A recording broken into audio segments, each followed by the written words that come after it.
41:13 இந்த வசனத்தை இன்னொரு விசை கூட வாசிங்க. உன் தேவனாய் இருக்கிற கர்த்தராகிய நான் உன் வலது கையை பிடித்து பயப்படாதே, நான் உனக்கு துணை நிற்கிறேன் என்று சொல்லுகிறேன். நான் ரட்சிக்கப்பட்ட புதுசில் 2000 அந்த வருஷத்தில் அந்த வருஷத்தினுடைய கடைசி நாட்கள், அதாவது அக்டோபர் நவம்பர் இந்த நாட்களில் வள்ளியூர் பக்கத்தில் சண்முக ரங்கபுரம் அல்லது சண்முக ரங்கபுரமான ஒரு ஊர் இருக்குது. அந்த ஊரில் ஒரு சர்ச்சில் இந்த பண்டிகை கொண்டாடுவாங்க. அந்த பண்டிகையில் ஒரு ஊழியக்காரர் பிரசங்கத்துக்கு வந்திருந்தார். சாது ஜேம்ஸ் அவர் பேர். அதான் தெரியும். ஒரு காவி கலர் ட்ரெஸ் போட்டிருப்பார். அந்த நாட்கள் நான் சொல்கிறது 24 வருஷத்துக்கு முன்னாடி. அப்போ அந்த கூட்டத்தில் முதல்ல நான் போயிருக்கிறேன். அந்த கூட்டத்துக்கு போயிருக்கும் பொழுது ஒரு வசனத்தை வைத்து பிரசங்கம் பண்ணினார். பிரசங்கம் பண்ணிட்டு ஜெபம் நடத்தும் பொழுது அப்படி எல்லாரும் ஜெபம் பண்ணிகிட்டு இருக்கிறாங்க. ஆண்டவர் எனக்கு அந்த ஜெபத்தில் ஒரு தரிசனம் கொடுத்தார். அப்படியே என்னென்னா அப்படி சரியான புயல் காற்று அடித்து வீடெல்லாம் தூக்கிட்டு போகுது. இந்த மாதிரி செட்டுக்கிட்டெல்லாம் என்ன பண்ணுது, பறக்குது, சரியான காற்று. அந்த காற்றில் நான் மட்டும் தனியாலாம் நிற்கிற மாதிரி எனக்கு தெரிஞ்சிச்சு. கரெக்டாக அந்த காற்று அப்படி மோதி என் பக்கத்தில் வர்ற நேரத்தில் அப்படி ஒருத்தர் என் கையை பிடிச்ச மாதிரி இருந்துச்சு. ஸ்டேஜில் இருந்து அந்த ஊழியக்காரர் சொன்ன அந்த வசனத்தை சொன்னார், பயப்படாதே, நான் உனக்கு துணை நிற்கிறேன். இன்றைக்கி அந்த வார்த்தையை நமக்கு சொல்லுகிறார். லேலுயா, உங்கள் வாழ்க்கையில் எவ்வளோ பெரிய புயல்கள் போராட்டங்கள் வந்தாலும் ஆண்டவர் சொல்கிறார், நான் உன் வலது கையை பிடித்திருக்கிறேன். ஆண்டவர் எந்த கையை பிடிச்சிருக்காரு? எந்த கையை பிடிச்சிருக்காரு? உங்கள் வலது கையை தூக்குங்க. ரைட், இப்படி வச்சுக்கிடும். கர்த்தர் என் வலது கையை பிடிச்சிருக்காருன்னா எந்த கையினால் பிடித்திருக்கிறார் சொல்லுங்க, எந்த கையில் பிடிச்சிருக்கிறார்? இப்போ 2 பேர் சேர்ந்து நடக்கணும். என் பக்கத்தில் ஒருத்தர் வாங்க, இங்கே வாங்க, யாராவது ஒருத்தர் வாங்க. என் வலது கையை பிடிக்கணும்னா எந்த கையில் பிடிப்பாங்க? சும்மா வாங்க வாங்க வாங்க. என் வலது கையை பிடிக்கணும். என் வலது கையை பிடிச்சிட்டு நான் உன் கூட வர்றேன் அப்படின்றார். எந்த கையினால்? இப்போ இவங்க கர்த்தர்னு வச்சுக்கிடும். இவர் சொல்கிறார், நான் வலது கையை பிடிச்சிட்டு நான் உன் கூட துணையாக வர்றேன்றார். அப்போ இவருடைய எந்த கை என்னை பிடிக்கும்? எந்த கை பிடிக்கும்? இடது கை. லேலுயா, கர்த்தருடைய வலது கரம்னா பைபிளில் வேற அர்த்தம். அவருடைய இடது கை என் வலது கையை பிடிக்குதுன்னா அதுக்கு வேற அர்த்தம். லேலுயா, அந்த அர்த்தத்தை தான் நம்ம பார்க்க போகிறோம். ரைட்டா? நம்ம எத்தனையோ முறை இதை வாசிச்சிருப்போம், ஆனால் நமக்கு அதெல்லாம் என்ன செய்ய மாட்டோம், யோசிக்க மாட்டோம். ஆண்டவர் சொல்கிறாரு, உன் தேவனாக இருக்கிற கர்த்தராகிய நான் உன் வலது கையை பிடிச்சி நான் உன் கூட நிற்கிறேன், பயப்படாத அப்படின்றார். ரைட்டா? அவருடைய இடது கை என்னுடைய வலது கையை பிடிக்கிறது. அப்படி பிடிச்சிச்சுன்னா என்ன அர்த்தம்? அவருடைய இடது கையில் என்ன இருக்குது? தேவனுடைய இடது கையில் என்ன இருக்குது? ஒரு வசனம் வாசிப்போம். நீதிமொழிகள் 3ஆம் அதிகாரம் 16ஆம் வசனம். அங்கே ஆண்டவருடைய வலது கையில் என்ன இருக்குது, இடது கையில் என்ன இருக்குன்னு எழுதியிருக்கு. ஞானம் என்கிற ஞான கண்மலையாகிய கிறிஸ்துவை குறிக்கிறது. அந்த ஞான கண்மலையாகிய இயேசு கிறிஸ்துவனுடைய வலது கையில் தீர்க்காயுசு இருக்குது. அவருடைய இடது கையில் செல்வம் இருக்குது, கனமும் இருக்குது. அவர் இடது கையில் என்னை பிடிக்கிறார் அப்படின்னா என்ன சொல்கிறாருன்னா, நீ பயப்படாத, ஏன் இடது கையில் செல்வம் இருக்குது, கனம் இருக்குது, நான் உன் கையை பிடிக்கிறேன். அப்படின்னா என்ன அர்த்தம்னா, உனக்கு என்ன தேவை இப்போ அப்படின்னாச்சுன்னா, ஃபஸ்ட்டு செல்வம் தேவை. உனக்கு என்ன வேணும்? செல்வம்னா என்னது? 16 பெற்று பெருவாள் சொல்லுவாங்கள்ல, எல்லா செல்வங்களும் அப்படி சொல்லுவாங்கள்ல. செல்வம்னா தமிழ் வார்த்தையில் என்னென்னா ஐஸ்வர்யம்னு அர்த்தம். என்ன அர்த்தம்? ஐஸ்வர்யம். அதாவது என்னென்னா, நாம் தரித்திரமான சூழ்நிலையில் இருந்தால் கூட தேவன் ஒரு மனுஷனுடைய கையை பிடிச்சிட்டார் அப்படின்னா, வலது கையை பிடிச்சிட்டார்னா அந்த மனுஷனை ஐஸ்வர்யவனாய் மாற்றிடுதார். லேலுயா, ஏன்னா அவருடைய இடது கையில் வந்து என்ன இருக்குதான்? செல்வம் இருக்குது. 2வது கனம். ஒரு மனுஷனை கனப்படுத்துகிறதுனா என்னென்னா, மரியாதைக்குரிய இடத்துல நிப்பாட்டுறது. இன்றைக்கி யோசித்து பாருங்கள், பணம் இல்லைனாலே நம்முடைய இடம் எப்படிப்பட்ட இடம்? மரியாதைக்குரிய இடமா? குழுவில் பைசா கட்டணும், எல்லாரும் கட்டிட்டாங்க, நம்ம கட்டலை, நமக்கு மரியாதைக்குரிய இடமா? நீங்கள் போன உடனே அந்த குழு சார் எழுந்து நின்று ப்ரைஸ் லாட் வாங்க அப்படி சொல்லுவாரா? என்ன சொல்லுவார்? அதெல்லாம் வெளியே இங்கெல்லாம் சொல்ல முடியாது. நான் சொல்கிறது புரியுதா? நாமளே நம்மளை மரியாதையை பார்க்க மாட்டோம். அந்த நேரத்தில் போயும் நம்மளாம் எதுக்கு பிறந்து தொலைஞ்சோம், எதுக்கு இவனை கட்டினோம், எதுக்கு இந்த வேலைக்கு போகிறோம், இப்படியெல்லாம் நம்ம என்ன செய்வோம், யோசிப்போம் இல்லையா? ஆண்டவர் சொல்கிறார், அவருடைய இடது கையில் செல்வம் இருக்குது, அவருடைய இடது கையில் கனம் இருக்குது. அதனால் நான் உனக்கு என்ன தேவையோ அதனால என் கையை வச்சு உன் கையை என்ன செய்கிறேன், பிடிக்கிறேன். ஏன்னா இந்த வலது கை தான் பணங்களை கையாளக்கூடிய கை. மனுஷனுடைய வலது கை என்ன கை? நம்ம ஊரில் சொல்லுவாங்கள்ல, வலது கையினால் எதையும் கொடுங்க அப்படிம்பாங்க. எதை கொடுக்கணும்? காசு வாங்கினா கூட இடது கையில் என்ன செய்ய மாட்டாங்க, வாங்க மாட்டாங்க. எதுனாலும் என்ன தான் செய்வாங்க, வலது கையில் வாங்க. வலது கை ஆசீர்வதிக்கிற கை, கொடுக்கிற கை. வலது கை செல்வத்தை உண்டு பண்ணுகிற கை.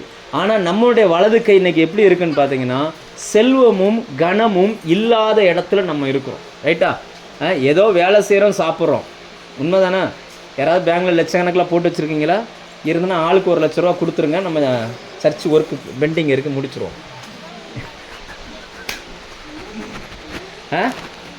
நான் சொல்ல புரியுதா? ஆண்டவர் அந்த மனுஷனை பார்த்து சொல்லுகிறார், நீ பயப்படாத, ஏன் நான் உன்னுடைய வலது கையை பிடிக்கிறேன் அப்படின்றார். அப்படின்னா அர்த்தம் என்னன்னா, உன் வலது கை இப்போ எதெல்லாம் இழந்துருக்குதோ அது என்னுடைய இடது கையில் இருக்குது, நான் அதை உனக்கு என்ன செய்கிறேன், தருகிறேன். என் கரத்தை நான் உன்னோடு இணைக்கிறேன். பொதுவாக கரம் பிடிக்கிறதுனா அர்த்தம் என்ன தெரியுமா? கரம் பிடிக்கிறதுனா வாழ்நாள் வரைக்கும் கூட நிற்குது. நம்முடைய பெந்தேகோஸ்தே திருச்சபைகளில் கல்யாணம் பண்ணும்போது தாலி கட்ட மாட்டாங்க, 2 பேருடைய கையை தான் என்ன செய்வாங்க, கோர்த்து வைப்பாங்க. வாழ்வோ சாவோ கடைசி வரைக்கும் இவங்க 2 பேரும் என்ன செய்யணும். அப்போ நான் என்னுடைய வலது கரத்தை வச்சு அவங்களுடைய பிடிச்சிட்டேன் அப்படின்னு ஆச்சுன்னா, கடைசி வரைக்கும் அவர்களை பராமரிக்க வேண்டிய பொறுப்பு யார் பிடிச்சிருக்காங்களோ அவங்களே சேர்ந்தது. சரிதானா? சொல்லுங்கள். இப்போ நிலவரம் மாறுது.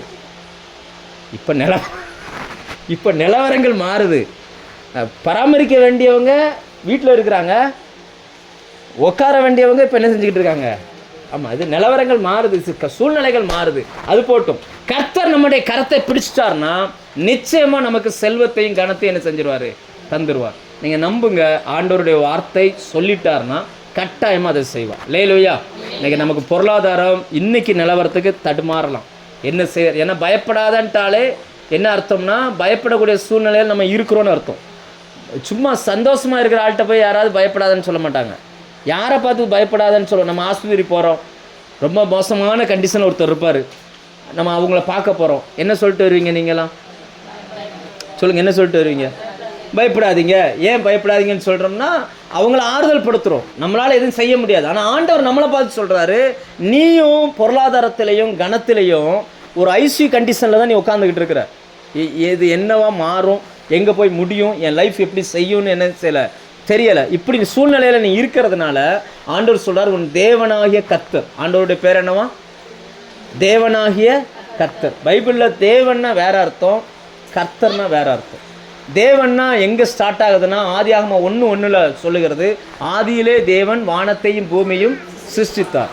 2ஆம் அதிகாரம் வந்த உடனே கர்த்தர்ன்ற வார்த்தை வந்துடும். அப்போ தேவன்னா என்னன்னா, இல்லாத ஒன்றை உருவாக்குகிறவர். உங்கள் வாழ்க்கையில் என்னெல்லாம் இல்லையோ இதெல்லாம் என்ன செய்வார், உருவாக்குவார். கர்த்தர்னா யாருன்னா, எப்படி உருவாக்கணும், நமக்கு ஒன்று தேவைன்னா எப்படி உருவாக்கணும் அப்படின்னாச்சுன்னா, நமக்கான எல்லா ஆசீர்வாதமும் சிலுவையில் இருந்து தான் இறங்கி வருது. அவர் சிலுவையில் மரித்ததுனால, அந்த அவர் மரித்து உயிர்த்தெழுந்ததுனால அங்கிருந்து தான் எல்லாமே நமக்கு என்ன செஞ்சுக்கிட்டு இருக்குது, வருது. இந்த பூமியில் நம்ம நல்லா வாழ வைக்கிறதுக்கு தான் இயேசு மரித்தார். எத்தனை பேர் ஒத்துக்கிறீங்க? என் தரித்திரம் அவர் மரித்ததுனால என்ன செஞ்சிருச்சு, என்கிட்ட இருந்த தரித்திரம் அவருக்கு போயிடுச்சு. இப்போ அவருடைய ஐஸ்வர்யம் எனக்கு என்ன செஞ்சிருச்சு. இப்போ தேவனாக இருந்து நம்ம வாழ்க்கையில் ஒன்று உருவாக்கணும்னா, நம்ம உருவாக்கக்கூடிய அந்த இடத்துக்கு அவர் முன்னாடியே வந்தார். வந்து நாம் பிறப்பதற்கு முன்னாடியே அவரெல்லாம் செஞ்சு முடிச்சுட்டு இன்றைக்கி நம்ம கூட இருந்த ஆண்டவர் சொல்கிறார், நான் உன் வலது கையை பிடிக்கிறேன், நான் உனக்கு என்ன செய்கிறேன், செல்வத்தையும் கனத்தையும் உனக்கு தர்றேன்றார். நான் பைபிளில் இருந்து ஒரு 3 நபர்களை ஆண்டவர் யாருடைய வலது கையெல்லாம் பிடிச்சார், அப்படி வலது கை பிடித்ததுனால அவங்களுடைய வாழ்க்கை எப்படியெல்லாம் மாறிச்சுன்றதை குறித்து ஒரு 3 நபர்களை நம்ம பார்ப்போம். முதல்ல சங்கீதம் 73:23 வாசிங்க.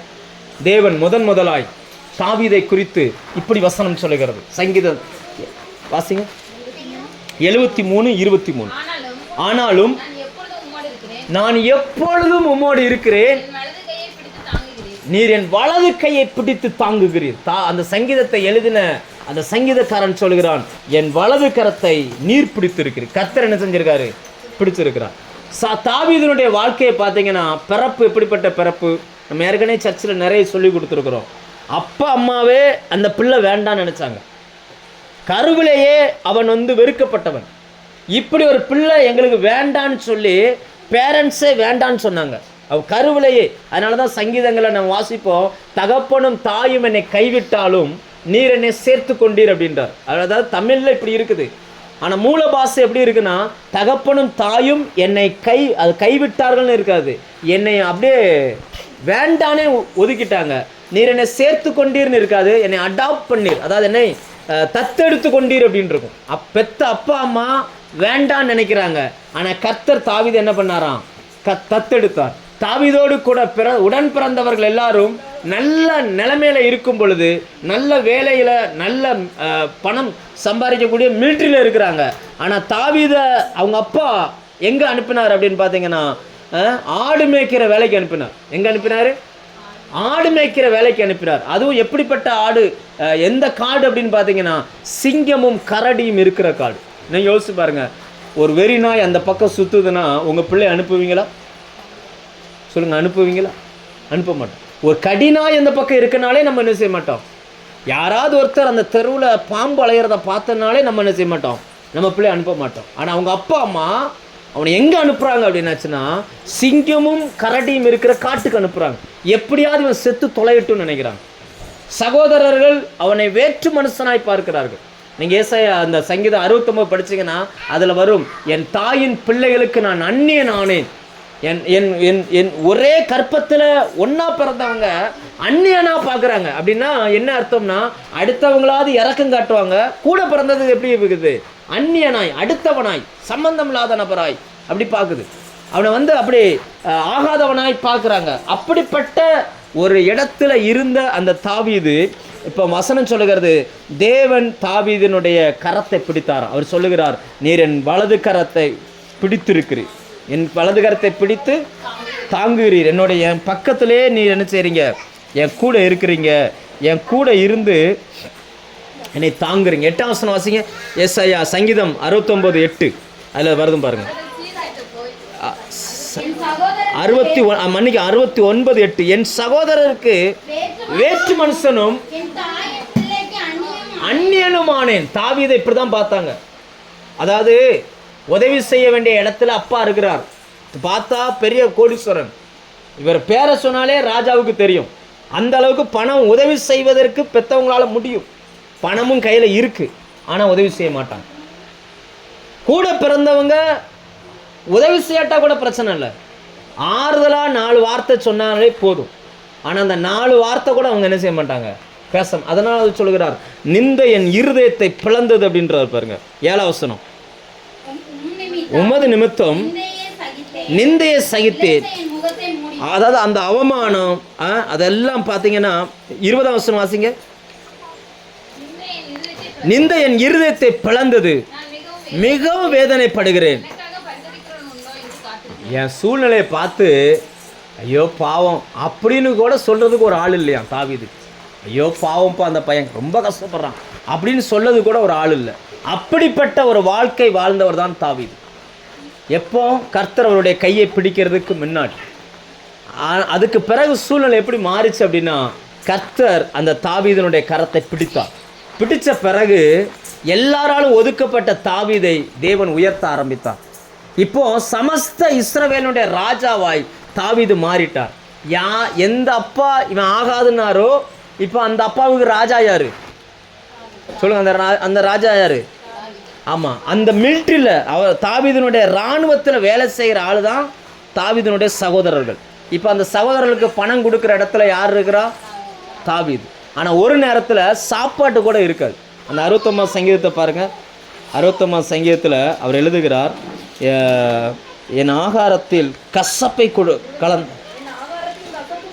என் ஆகாரத்தில் கசப்பு கலந்து கொடுத்தார்கள், என் தாகத்துக்கு காடியை குடிக்க கொடுத்தார்கள், அவர்களுடைய பந்தி அவர்களுக்கு கண்ணியும் அவர்களுடைய செல்வம். அப்படின்னா அர்த்தம் என்னன்னா, சாப்பாடு கொடுக்குறாங்க ஆனால் அதை சாப்பிட முடியலை. சில வீடுகளெல்லாம் பார்த்தீங்கன்னா திட்டிட்டு சாப்பாடு கொடுப்பாங்க.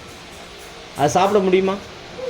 எவ்வளோ டேஸ்ட்டாக இருந்தாலும் திட்டிட்டு கொடுத்தா அந்த சாப்பாடு நமக்கு எப்படி தான் இருக்கும்? கசப்பாக தான் இருக்கும். அது சாப்பிடவே முடியாது. நம்மளால நினைப்பேன், நீ இப்படி சோறு தரதுக்கு கொஞ்சம் விஷத்தை வச்சு என்னை கொண்டுடலாம் அப்படிலாம் சொல்லுவாங்க. ஏன்னா அந்த வார்த்தைகள் தாவீதுக்கு பார்த்தீங்கன்னா இருதயம் அப்படியே பிளந்து போகிற அளவுக்கு மனிதர்கள் பேசினார்கள். ஆனால் அப்பேற்பட்ட அந்த மனுஷனுடைய வாழ்க்கையில் ஆண்டவர் வந்தார், அவனுடைய வலது கரையை பிடித்தார். பிடித்ததுனால அவனை ராஜாவாய் மாற்றிட்டார். லேலுயா, நான் சொல்ல புரியுதா? அப்போ தேவன் ஒரு மனுஷனுடைய வலது கரத்தை பிடிச்சார்னா அவனுடைய சூழ்நிலையை ஃபஸ்ட்டு மாற்றுக்கிறான். லேலுயா, முதல்ல எதை மாற்றுறாரு? அவன் சூழ்நிலையை மாற்றுறார். ஒன்றுமில்லாத மனுஷன், ஒன்றுமே கிடையாது, சாப்பாட்டுக்கு வழி கிடையாது, உறவுகள் பகைக்கிறது எல்லாம். அது இன்னும் பார்த்தீங்கன்னா எல்லாருக்கும் பழமொழி. எல்லாரும் எப்படி பேசுவாங்கன்னா, இவனை வச்சு தான் எல்லாரும் என்ன செய்வாங்களாம், இவனை வச்சு தான் பேசுவாங்க. அப்படிப்பட்ட நபர். ஆனால் ஆண்டவர் அவனுடைய வலது கரத்தை பிடிச்சாரு. இன்னைக்கும் எல்லாரும் பேசுகிறாங்க, யாரையும் தாவீதை தப்பாக பேசலை. இன்னைக்கும் எல்லாரும் எப்படி பேசுகிறாங்க, தாவீதின் குமாரனேன்னு இயேசு என்ன செய்கிறாங்க, இணைச்சி பேசுகிறாங்க. ஒருவேளை நீங்கள் இன்னைக்கு இப்படிப்பட்ட சூழ்நிலையில் நீங்கள் கடந்து போகலாம். உங்கள் வெளியில் அதாவது ஒரு நல்ல ஆறுதலான ஒரு வார்த்தை சொல்கிறதுக்கு ஒரு ஆள் இல்லை. ஏன் அதை குறிப்பாக சகோதரர்களை சொல்கிறார் அப்படின்னாச்சுன்னா, எல்லாரும் பகைச்சாலும் ஒரு மனுஷனுடைய ஆதாரமே குடும்பம் தான். ஒரு மனுஷனுடைய ஆதாரம் யார்? ஒரு மனுஷனுடைய ஆதாரம் குடும்பம் தான். குடும்பத்தில் ஒரு ஆளுக்கு மரியாதை கிடைச்சிச்சுன்னா எங்கே போனாலும் அவருக்கு என்ன செஞ்சிடும், மரியாதை கிடைக்கும். அந்த குடும்பமே அவனை பகைச்சதுனால அந்த கணத்திற்குரிய இடத்துல வர வேண்டிய மனுஷன் இப்போ எப்படி இருக்கிறான்னா சிறுமை அடைந்து இருக்கிறான். அவனால் எதுவுமே செய்ய முடியலை. ஆனால் கர்த்தர் அவன் கையை பிடிச்சதுனால அவன் வாழ்க்கையே மாறிடுச்சு. லேலோயா. அப்போ தாவீதின் கரத்தை பிடித்தவர் தான் உங்களை பார்த்து சொல்கிறாரு, நான் உன் வலது கையை பிடிக்கிறேன், நீ பயப்படாத, நான் உனக்கு துணை நிற்கிறேன். யார் உன் கூட நின்னா என்ன, நிற்காமல் போனா என்ன, யார் உன்னை கசப்பாக பேசுனா என்ன, ஆறுதலுக்காக வார்த்தைகளை மனுஷங்கிட்ட நீங்கள் எதிர்பார்க்குறீங்க. ஆனால் கர்த்தரோ உங்களுக்கு உதவி செய்யும்படி உங்கள் பக்கத்தில் வந்து எப்போவுமே ரெடியாக நிற்கிறார். லேலோயா. நாம் அதெல்லாம் பார்க்கவே மாட்டோம். நீங்கள் சங்கீத இதில் நீங்கள் படிச்சிங்கன்னா யோவான் 20ஆம் அதிகாரத்தில் ஒரு சம்பவம் வரும். இருக்கட்டும், இப்போ வாசிச்சுக்கோங்க. இவர் என்ன பண்ணுவார் அப்படின்னாச்சுன்னா, வலையை போட்டு மீன் பிடிப்பாங்க. பேதுரு, யோவான், சீசர்கள்லாம் வலையை போட்டு மறுபடி மீன் பிடிப்பாங்க. ஒரு மீன் கூட சிக்காது. விடிகிற வரைக்கும் மீன் பிடிச்சிருக்காங்க, ஒரு மீன் கூட சிக்கலை. இயேசு கரையில் நின்றுட்டு சொல்கிறாரு, வலையை தூக்கி வலது பக்கமாக போடு அப்படின்றார். வலது பக்கம் போட்ட உடனே பெரிய பெரிய மீன்களாக மாட்டிடுச்சு. அப்படின்னு அர்த்தம் என்னன்னா, நீங்கள் கிடைக்காத இடத்துல தேடிக்கிட்டு இருக்கிறீங்க. ஆனால் உங்களுக்கான ஒன்றை தேவன் ஏற்கனவே ஆயத்தம் பண்ணி வச்சிருக்கிறார். லேலூயா. நான் சொல்கிறது புரியுதா உங்களுக்கு? கிடைக்காத ஒரு இடத்துல சில காரியங்களை நீங்கள் தேடுறீங்க. ஒரு நல்ல ஆறுதலோ, நல்ல உதவி செய்யக்கூடியவங்களோ, இல்லை யாராவது என் வாழ்க்கையை மாற்றுவாங்களா. நம்மளும் எவ்வளவோ முயற்சி பண்ணுறோம் பாருங்கள். ஒவ்வொரு மாதமும் ஒவ்வொரு வருஷமும், சரி இந்த மாதம் பிரச்சனை முடிஞ்சிடும், இந்த வருஷம் பிரச்சனை முடிஞ்சிடும், இதில் முடிஞ்சிடும், அதில் முடிஞ்சிடும், எவ்வளவோ முயற்சி பண்ணுறோம். ஆனால் நம்முடைய பிரச்சனைகள் முடிகிறதுக்கான வழியே இல்லை. இப்போ ஆண்டவர் சொல்கிறார், என் கையை நான் வலது கரத்தை என்ன பண்ணுறேன், நான் பிடிக்கிறேன். நீ எவ்வளவோ முயற்சி பண்ணி தோத்துட்டல, நான் உன்னுடைய கரத்தை பிடிக்கிறேன், பிடிச்சு நான் உனக்கு துணை நிற்கிறேன், நீ பயப்படாதேன்றார். லேலூயா. நீ யோசிச்சு பாருங்க, தாவீதினுடைய வாழ்க்கையை கொஞ்சம் அப்படி நிதானிச்சு பாருங்க. ஒருவேளை சாப்பாட்டுக்கு வழி இல்லை, இப்போ அரண்மனை வாழ்க்கை. இப்போ எப்படிப்பட்ட வாழ்க்கை? அரண்மனையில் வாழ்க்கை. இவர் நினைச்சா தான் தேசமே சாப்பிட முடியும். அப்படிப்பட்ட இடத்துக்கு கர்த்தர் கொண்டு வந்து நிப்பாட்டிட்டார். லேலூயா. தாவீதனுடைய வாழ்க்கையை நினைச்சு பாருங்க. அவருக்கு ஒரு நேரம் சாப்பாட்டுக்கு வழி இல்லாத மனுஷன். நீங்கள் பின்னாடி வாசிச்சா தெரியும், ஆலயம் கட்டுறதுக்கு 3.5 லட்சம் கிலோ தங்கம் கொடுத்தார். எவ்வளோ கொடுத்தாரு சொல்லுங்க? 3.5 லட்சம் கிலோ. ஒரு கிலோன்னு எத்தனை பவுன்? ஒரு கிலோவுக்கு எத்தனை பவுன்? 125 பவுன் ஒரு கிலோ தங்கத்துக்கு. 3.5 லட்சம் கிலோ. அப்போ எவ்வளவு கொடுத்துருப்பார்? அப்போ நீங்கள் யோசிக்கணும், ஒருவேளை சாப்பாட்டுக்கு வழி இல்லாத ஆள் எப்படி இவ்வளவு செஞ்சார் அப்படின்னா, ஒன்றே ஒன்று தான், கர்த்தர் அவருடைய வலது கரத்தை பிடித்து தாங்கினார். லேலூயா. இன்னைக்கு உங்கள் வலது கரம் யார் கையில் இருக்குது? உங்கள் வலது கரத்தை கர்த்தர் பிடிச்சிருக்காரா? உங்கள் வலது கரம் கர்த்தர் பிடித்திருந்தார் என்றால் உங்களுக்கு வாழ்க்கையிலையும் கர்த்தர் செல்வத்தை தருவார். அந்த செல்வம் உங்களுக்கான கனத்தை கொண்டு வந்துடும். லேலூயா. பொதுவாகவே நல்ல காசு பணம் இருந்தால் அந்த உலகம் மதிக்கும். மதிக்குமா மதிக்காதா? அவன் கெட்டவனாகவே இருந்தாலும் என்ன செஞ்சிடும்? மதிக்கும். ரைட்டா? ஆனால் கர்த்தர் யாருடைய கருத்தெல்லாம் பிடிச்சிருக்காரோ அவங்க கெட்டவங்க கிடையாது, நல்லவங்களாகவே கர்த்தர் வச்சிருந்தார். எவ்வளவு காசு பணம் வந்த பிறகும் தாவீதினுடைய இருதயம் பின்வாங்கவே இல்லை. கர்த்தர் மேலே ஆரம்பத்தில் எப்படி அன்பாக இருந்தாரோ அதே மாதிரி கடைசி வரைக்கும் அவர் அன்பாகவே இருந்தார். லேலூயா. அதனால தான் தாவீதை சொல்லும்போது மட்டும் ஆண்டவருடைய இருதயமே உருகிருமா. மெல்ட் ஆயிரும் அப்படிம்பாங்க. மெல்ட் ஆயிரும்னா எப்படி சொல்கிறது? இந்த வெண்ணெயை கொண்டு போய் அடுப்பில் போட்டிங்கன்னா எப்படி இருக்கும்? கட்டியாக இருக்கும். அந்த தோசைக்கல்ல வச்சோன்னா அது என்னவா மாறிடும்? அப்படி ஆண்டவருடைய இருதயம் எவ்வளவு கடினமாக இருந்தாலும் தாவீதின் குமாரனேன்னு ஒருத்தர் சொல்லிட்டாருன்னா அப்படியே அவருடைய இருதயம் என்ன செஞ்சிடும்? அப்படியே உருகிடும். காரணம் என்ன? கர்த்தர் அவனுடைய கரத்தை பிடித்தார், அவனை தாங்கினான். லேலுயா, நம்மையும் கரம் பிடிப்பார். லேலுயா, நம்மையும் அவர் நடத்துவார். தைரியமாக உங்களால் விசுவாசிக்க கூடுமானால் கர்த்தரால் செய்ய முடியும். இன்னொரு மனுஷனை பைபிளில் வந்து பார்ப்போம். ஏசாயா 45 ஏசாயா 45:1 இன்னொரு மனுஷனை குறித்து, உன் கர்த்தராகிய நான் அபிஷேகம் பண்ணின கோரேசுக்கு முன்பாக ஜாதிகளை கீழ்ப்படுத்தி ராஜாக்களின் இடைக்கட்டுகளை அவிழ்க்கும்படிக்கு அவனுக்கு முன்பாக வாசல்கள் பூட்டப்படாதிருக்க கதவை திறந்து வைக்கும்படிக்கு அவனை பார்த்து அவன் வலது கையை பிடித்து கொண்டு அவனுக்கு சொல்லுகிறதாவது. இங்க ஒரு மனுஷனை குறித்து சொல்லுகிறது. இவரும் ஒரு ராஜா தான். இவருடைய பெயர் என்னன்னா கோரேஸ். இவருடைய பெயர் என்னது? எஸ்தர் புக்கில் ஒரு ராஜா வராருல, 127 நாடுகளுக்கு அதிபதியான ஒரு ராஜா வரார். எஸ்தரை கல்யாணம் பண்றாருல ஒரு ராஜா, அவர் பேர் என்னது? அகாஸ்வேர். எஸ்தர் கல்யாணம் பண்றவர் பேர் என்னது? அந்த அகாஸ்வேருடைய அப்பா தான் இந்த கோரேஸ்.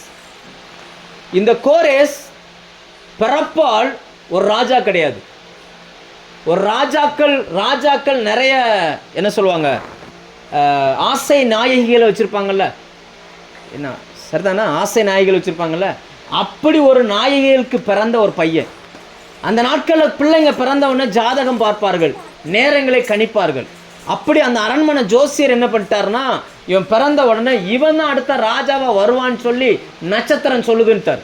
உடனே அந்த ராஜா என்ன பண்ணாரு, அது கோரேசனுடைய அப்பா, அவர் என்ன பண்ணிட்டாருன்னா, இவன் நம்ம சொந்த பிள்ளைக்கு போட்டியாக வந்துடுவான்னு சொல்லி இவனை கொல்வதற்கு அனுப்பினான்.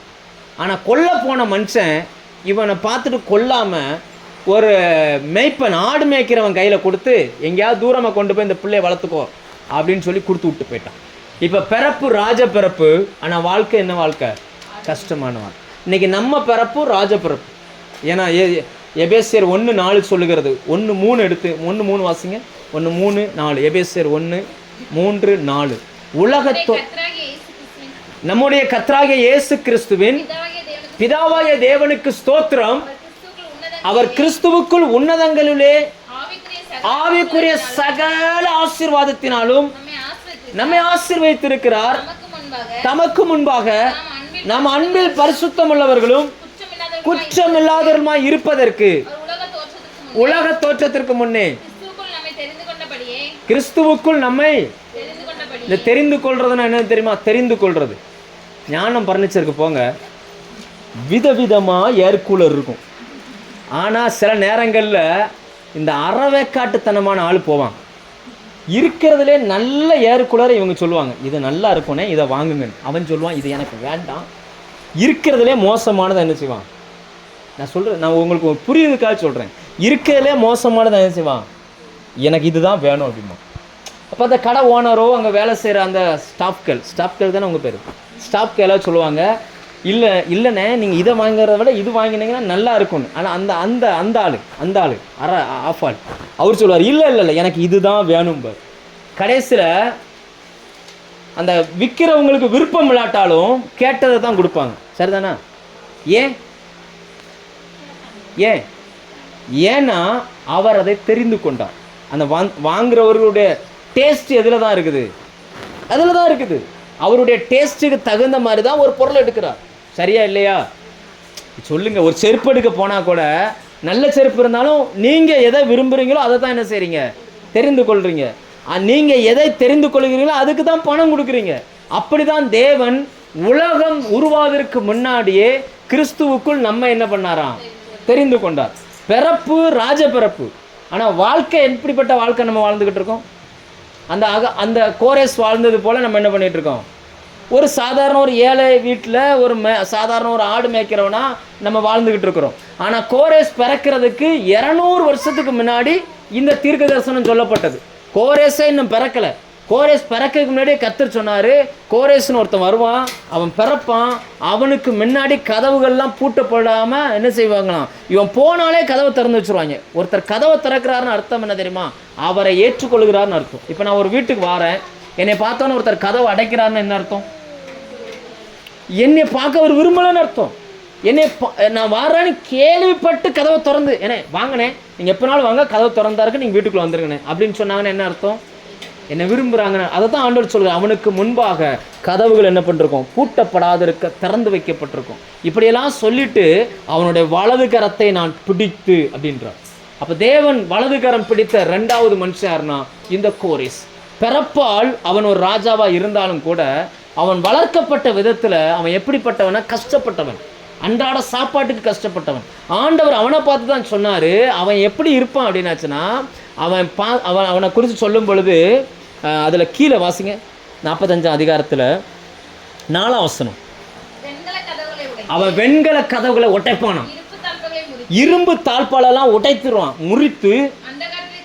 அப்படின்னா பார்க்காதபடி இருட்டில் இருக்கக்கூடிய பொக்கிஷம், ஒளித்து வைத்திருக்கிற புதையல்கள். ஆண்டவர் சொல்கிறார், நான் ஒருத்தனுடைய வலது கையை பிடிச்சிட்டேன்னா அவன் பிறப்பு எப்படி வேணாலும் இருக்கட்டும், வளர்ப்பு எப்படி வேணாலும் இருக்கட்டும், ஆனால் அவனுக்கு நான் என்ன கொடுப்பேன் அப்படின்னாச்சுன்னா, இதுவரைக்கும் யாருக்கும் கிடைக்காத ஒன்று அவனுக்கு என்ன செய்வேன். அது நிஜமாகவே அப்படி நடந்துச்சு. ஏன்னா நீங்கள் ஏசாயா அந்த தானியேல் 5ஆம் அதிகாரம் 6ஆம் அதிகாரத்தில் பார்த்தீங்கன்னு சொன்னால் ஒரு சம்பவம் நடக்கும். ஒரு ராஜா என்ன பண்ணுவார் அப்படின்னாச்சுன்னா, அந்த தண்ணி, அது என்ன சொல்லுவாங்க, மதுபானம், அரண்மனையில் இருக்கக்கூடிய பொருட்களை எடுத்துகிட்டு வந்து அதில் மதுபானத்தை ஊற்றி இவனையும் வைப்பாட்டி அங்கே அரண்மனையில் இருக்க எல்லாரும் குடிச்சுக்கிட்டு இருப்பாங்க. அந்த நேரத்தில் வெளியில் அங்கே சுற்றி படையடங்கி இருப்பாங்க. இந்த கோரேசனுடைய மாமா, அவர் தான் தரியு. கோரேசனுடைய மாமா பேர் என்னது? தரியு ராஜான்னு ஒருத்தர் வராருல, அந்த தரியு ராஜாவுக்கு ஒரே ஒரு பொண்ணு தான். அந்த பொண்ணை கட்டினவர் தான் இந்த கோரேஸ். அந்த தரியு ராஜா வெளியில் நிற்கிறார். அந்த பாபிலோன் பட்டணம் அப்படி சுற்றி முற்றுகை போடப்பட்டிருக்கிறது. உள்ளே போகிறதுக்கு வழியே கிடையாதான். சரித்திர ஆசிரியர்கள் எழுதுகிறாங்க, கிட்டத்தட்ட 25 என்ன சொல்லுவாங்க, அந்த வெண்கல கதவுகளை வச்சு மூடின ஒரு பட்டணமாக இருக்கும். யாராலையும் அது திறக்க முடியாது. ஒரே ஒரு வழி தான் உண்டு. அந்த நைல், அதை ஓடுகிற அந்த நதி அந்த ஊருக்குள்ளே போகும். அதுக்கு ஒரே ஒரு வழி தான் இருக்குது. இங்கே ஆரம்பிக்குன்னு வச்சுக்கோங்க. அந்த நதி இங்கேருந்து ஆரம்பித்தா கிட்டத்தட்ட நம்ம நெடுவலை வரைக்கும் எவ்வளோ தூரம் இருக்கும். அது ஓடிச்சுன்னா இவ்வளோ ஓடும், பயங்கரமாக பிரவாகித்து ஓடும். இதுக்குள்ளே எந்த மனுஷனுமே போக முடியாது. இப்படி இருக்குது, என்ன பண்ணுறதுன்னு தெரியலை. அரண்மனையில் இந்த கூத்துக்கள் நடந்துக்கிட்டு இருக்குது. நீங்கள் பைபிளில் படிச்சிருப்பீங்க, ஒரு கை வந்து எழுதினது அப்படின்னு சொல்லி. இந்த கூத்து உள்ளே நடந்துக்கிட்டு இருக்க அதே நேரத்தில் வெளியில் இந்த கோரேஸ் ராஜா வருகிறான். அந்த இருந்த எல்லா சோல்ஜர் கையிலையும் மம்பட்டி இந்த ஆயுதங்களை கொடுத்து இந்த சைடில் இன்னும் பள்ளமாக வெட்ட சொல்கிறான். பள்ளமாக வெட்டி இந்த நதி எங்கே என்ன பண்ணிட்டான், திருப்பி விட்டான். அவ்வளவு நதி இந்த பக்கம் திரும்பி போகுது. கடைசியில் மரங்களை வெட்டி அந்த பக்கம் போட்டு அதன் வழியாக ஏறி இறங்கி அந்த ஊருக்குள்ளே போனாங்க. அப்படி போகும்போது தான் அப்படி நடப்பாங்கல்ல, இப்படி நடக்கும்போது சவுண்டு ஒரு மாதிரியாக கேட்குது. என்னடா இதில் சவுண்டு ஒரு மாதிரியாக இருக்கேன்னு சொல்லி உடைச்சா உள்ளுக்குள்ளே அந்த பாபிலோனிய ராஜா பல நாட்டு ஜனங்களை கொள்ளையடித்து, அன்னைக்கு அவன் தான் பெரிய கோடீஸ்வரன். அவன் என்ன பண்ணானா, எல்லா நாட்டிலேருந்து கொண்டு வந்த தங்கத்தெல்லாம் அந்த நதி போவுக்கு கீழே அண்டர் கிரவுண்டில் கட்டி உள்ளே வச்சுருந்துருக்கான். இந்த எழுதப்பட்ட அந்த வசனம் அப்படியே நிறைவேறிச்சு. ஆண்டவர் அவனுக்கு முன்பாக அந்த வெண்கல கதவை உடைச்சார், இருப்பு தாழ்பாலை உடைச்சார், மறைச்சு வச்சிருந்த புதையலெல்லாம் எடுத்து கோரேசு கையில் என்ன பண்ணார், கொடுத்தார். அந்த கோரேசு தான் கர்த்தருக்கு ஆலயத்தை கட்டும்படிக்கு அந்த தங்கத்தை அப்படியே அவங்க கொடுக்க ஆரம்பித்தான். எதுக்காக இதை சொல்கிறேன்னா, உங்கள் வளர்ப்பு, அதாவது ஆசீர்வதிக்கப்பட்ட ஒரு இடத்துல நம்ம பிறந்திருக்கிறோம், அதாவது கிறிஸ்துவுக்குள்ளே வந்துட்டோம். ஆனால் வாழ்க்கையை பார்த்தா எப்படி இருக்குது, சம்பந்தம் இல்லாத மாதிரி இருக்கலாம். ஆனால் ஒன்று புரிஞ்சுக்கோங்க, தேவன் ஒரு வாக்கு பண்ணிட்டார்னா, கையை பிடிச்சிட்டார் அப்படின்னா அவனுக்கு முன்னாடி இப்படிப்பட்ட ஆசீர்வாதங்கள் உண்டாகும். லேலூயா. யோசிச்சு பாருங்க, ஒரு ராஜா பல நாட்டு சொத்தை யாருக்கும் தெரியாமல் வச்சுருந்துருக்கான். ஆனால் ஆண்டவர் அதை என்ன பண்ணார், நீங்கள் 44 அதிகாரத்தில் 27 வசனத்தை பாருங்கள். அந்த நான் சொன்ன சம்பவம் அதில் வரும். நான் ஆழத்தை நோக்கி வற்றிப்போ என்றும் நதிகளை வெட்டாந்தரையாக்குவேன் என்றும் சொல்லுகிறார். எழுதப்பட்ட வசனத்தின்படியே கோரேசுக்கு முன்பாக அவைகள் நடைபெற்றது. லேலோயா. அப்படின்னா உங்களுக்கும் கர்த்தர் செய்வார். நீங்கள் கஷ்டப்பட்டு சம்பாரித்து தான் கோடீஸ்வரன் ஆகணும்னு இல்லை. ராஜாக்கள் சேர்த்து வைப்பாங்க, கர்த்தர் எடுத்து உங்கள் கையில் என்ன செஞ்சிருவார்? கொடுத்துருவார். லேலோயா. சேர்த்து வைப்பாங்களா? இதெல்லாம் நடக்குமா? பைபிளில் நடந்துச்சு, சரி, நமக்கு நடக்குமா? நிச்சயமாக நடக்கும். லேலோயா. நிச்சயமாக நடக்கும். ஒரு பைசா வட்டி வாங்காமல் திருப்பியே தர வேண்டாம்னு சொல்லி உங்களை நம்பி கோடிகளை கொண்டு வந்து கையில் கொடுத்துட்டு போவாங்க. ஆண்டவர் உங்கள் கையை பிடிக்கணும். லேலோயா. ஏன்னா கோரேசனுடைய கையை அவர் பிடித்தார். கடைசியாக ஒரு மனுஷனை மட்டும் வாசிச்சுட்டு நம்ம முடிப்போம். ஏசாயா 63ஆம் அதிகாரம் எடுங்க. 63ஆம் அதிகாரத்தில் 12ஆம் வசனம் வாசிங்க. பரிசுத்த ஆவியை இருக்க கட்டளையிட்டு, இப்ப மோசேயின் வலது கையை கொண்டு மகிமையின், அதாவது என்னன்னா மோசேயின் வலது கரத்தை அவர் பிடித்து, அதனால மோசேயின் மூலமா அந்த ஜனங்களை நடத்த ஆரம்பித்தார். லேலோயா. இங்க மூன்றாவதாய் ஒரு மனுஷனை வேதம் சொல்லுகிறது. தேவனால் வலது கரம் பிடிக்கப்பட்ட மனுஷன். அவன் யாருன்னா மோசே. அவன் யாருன்னா யாரு சொல்லுங்க? அவர் யாரு? நல்ல படிப்பு. ஆனா மோசே பைபிள்ல படிக்கிறோம். படிப்பு நல்ல படிப்பு. பார்க்குற வேலை என்ன வேலை சொல்லுங்க? நல்ல படிப்பு. ஆனால் பார்க்குற வேலை என்ன வேலை பார்த்தாரு? மாமாவோட ஆடை மேய்க்கிறார். படிப்பு என்ன படிப்பு? அப்போஸ்தலர் 7ஆம் அதிகாரம் எடுத்தீங்கன்னா, மோசே எகிப்தியருடைய சகல சாஸ்திரங்களையும் கற்று வாக்கிலும் செய்கையிலும் வல்லவனானான். யாருக்குமே புரியாத படிப்பெல்லாம் படிக்கிற ஆளுங்க மோசே. மோசே போல பேச முடியாது, பேச்சு திறமை இருக்குது. மோசைக்கு படிக்கும் திறமை இருக்குது. எல்லாரும் தோக்குற இடத்துல அந்த மனுஷன் ஜெயிப்பான். ஆனால் இப்போ வாழ்க்கை எங்கே இருக்குது அப்படின்னு பார்த்தீங்கன்னா, அதுக்கும் அவன் பார்க்குற வேலைக்கு சம்மந்தம் இல்லாத ஒரு வேலை. என்ன வேலை பார்த்துக்கிட்டு இருக்கான்? மாமாவோட ஆடை என்ன பண்ணிக்கிட்டு இருக்கிறான்? நீங்கள் பைபிளை நல்லா கவனமாக படித்து பாருங்கள். இதே மாமாவோட ஆடை யாக்கோபு மேய்ச்சார். எத்தனை வருஷம் மேய்ச்சார்? ஆமாம், 20 வருஷத்தில் 14 வருஷம் சம்பளம் வாங்க மேய்ச்சார். 6 வருஷத்தில் மாமாவோட கோடீஸ்வரன் ஆகிட்டார். அவரே சொல்லுகிறார், கோலும் கையுமா போனேன், இப்போ இந்த 2 பரிவாரமும் உள்ளவனானேன். ஆனால் மோசையோ 40 வருஷமாக மாமா ஆடை தான் என்ன செஞ்சுக்கிட்டு இருக்காரு. அப்போ அவருடைய வாழ்க்கை எப்படி இருந்திருக்கும்னு கொஞ்சம் யோசிச்சு பாருங்க. ஆதியா யாத்ராகமம் 3:1 வாசிச்சிங்கன்னா, மோசே மீதியான் தேசத்து ஆசாரியனாகிய தன் மாமாவின் ஆடுகளை மேய்த்து கொண்டு தேவ பர்வதமாகிய ஓரேப் மட்டும் வந்தான் அப்படின்றது.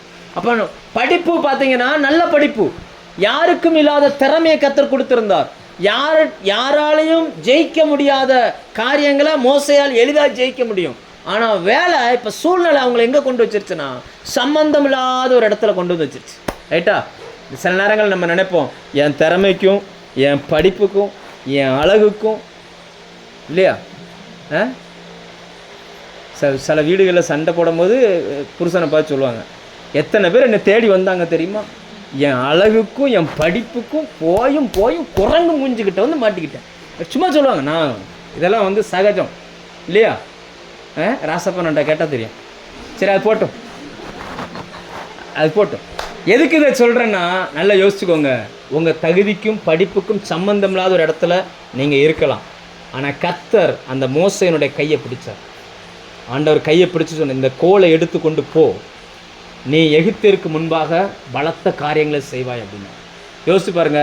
அவர் படித்த படிப்பு அன்னைக்கு வேலை செய்யலை. ஆனால் 40 வருஷம் கழித்து ஒட்டுமொத்த ஜனங்களையும் படிக்க வச்சது யாருன்னு நினைக்கிறீங்க? இவங்களுக்கெல்லாம் செங்கல் மட்டும்தான் சொல்ல தெரியும். எவன் கையிலையும் பட்டயத்தை கொடுத்து சண்டை போடுனா சண்டை போட தெரியாது. அப்படி தானே? பிறந்ததுலேருந்தே செங்கல் தான் சுட்டுக்கிட்டு இருக்கான். அவனுக்கு என்னன்னே தெரியாது. எப்படி பழகணும்னு தெரியாது, எப்படி பேசணும்னு தெரியாது, எப்படி ஒரு இடத்துக்கு போகணும்னு தெரியாது.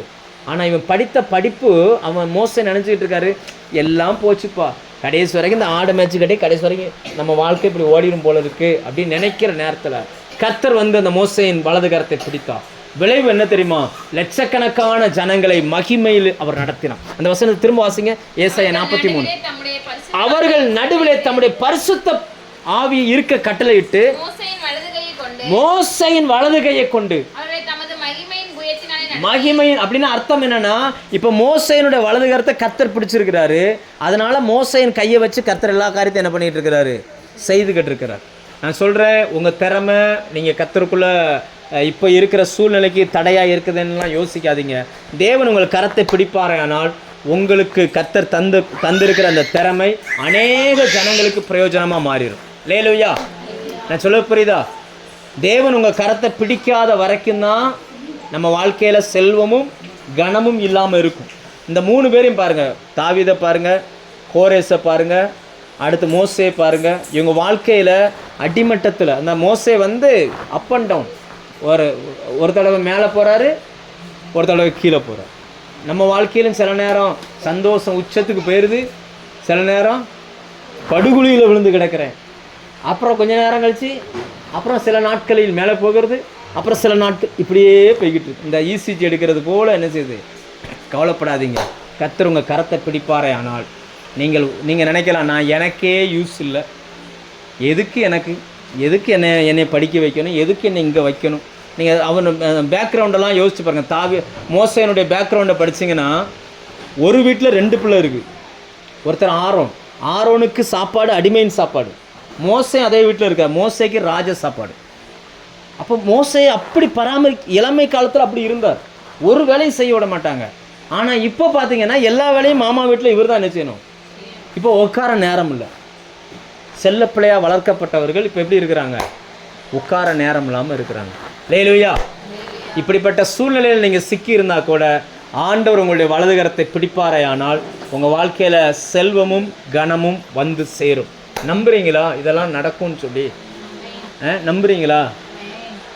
என்ன சவுண்டு கம்மியாக இருக்குது? நம்புறியாம்மா? நர்ஸாக போகிற உனக்கு ஆண்டவர் ஒரு ஆஸ்பத்திரி கட்டி தருவார். ரைட்டா? ஆண்டவர் தேவனால் கூடாத காரியம் ஒன்றுமே இல்லை. ஆண்டவர் என் கரத்தை பிடிக்கணும், அதுதான் மெயின். கர்த்தர் உங்களுடைய வலது கரத்தை என்ன செய்யணும்? பிடிக்கணும். எத்தனை பேர் சொல்கிறீங்க என் வலதுகரம் என் தேவன் பிடிப்பார் அப்படின்னு சொல்லி? அவரால் கூடாதது நம்மளை கரம் பிடிப்பதற்காகத்தான் தன்னுடைய கரத்தை சிலுவையில் கொடுத்தார், ஆணைகளால் அடிப்பதற்கு. அந்த கரம் தான் நம்ம என்ன செய்யுது? போகுது, பிடிக்க போகுது. அவர் நமக்கு உதவி செய்வார். லேலுயா, நீங்கள் பொருளாதாரத்தை குறித்தோ ரெஸ்பெக்டை குறித்தோ நீங்கள் கவலைப்படலாம். சில நேரங்களில் சிலர்லாம் சொல்லுவாங்க, இப்போ நீ எனக்கு உதவி செய்யாட்டாலும் பரவாயில்ல, என்னை கேவலமாக மட்டும் பேசாத. என்ன செய்யாத? என்னை கேவலமாக 4 பேர்கிட்ட பேசாத, கேவலமாக என்னை நடத்தாத, அப்படிலாம் நினைப்பேன். அப்படின்னு அர்த்தம் என்னென்னா, அந்த மரியாதையை எல்லாருமே விரும்புகிறாங்க. ஆனால் வாழ்க்கையில் அந்த மரியாதையை யாருமே கொடுக்காத சூழ்நிலையில் நீங்கள் இருந்தால் கூட ஆண்டவர் உங்கள் கரத்தை பிடிச்சிட்டாருன்னா அந்த மரியாதையை கர்த்தர் உங்களுக்கு தருவார். லேலுயா, நீங்களும் மற்ற மனிதர்களைப் போல தலை நிமிர்ந்து என்ன செய்ய முடியும்?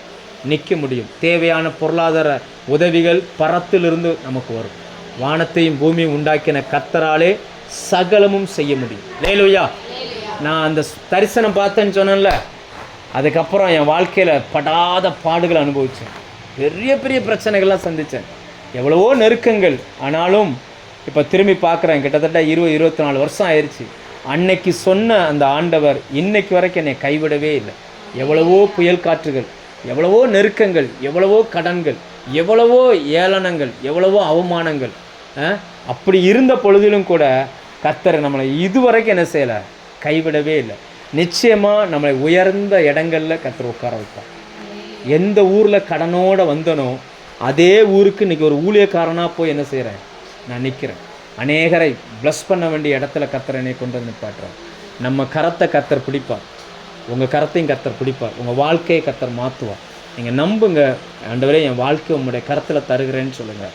அப்போ ஆண்டவர் ஒரு மனுஷனுடைய வலது கரத்தை பிடிக்காருன்னா எந்த கையினால் பிடிக்கிறாரு? அவருடைய இடது கையில் பிடிக்கிறார்.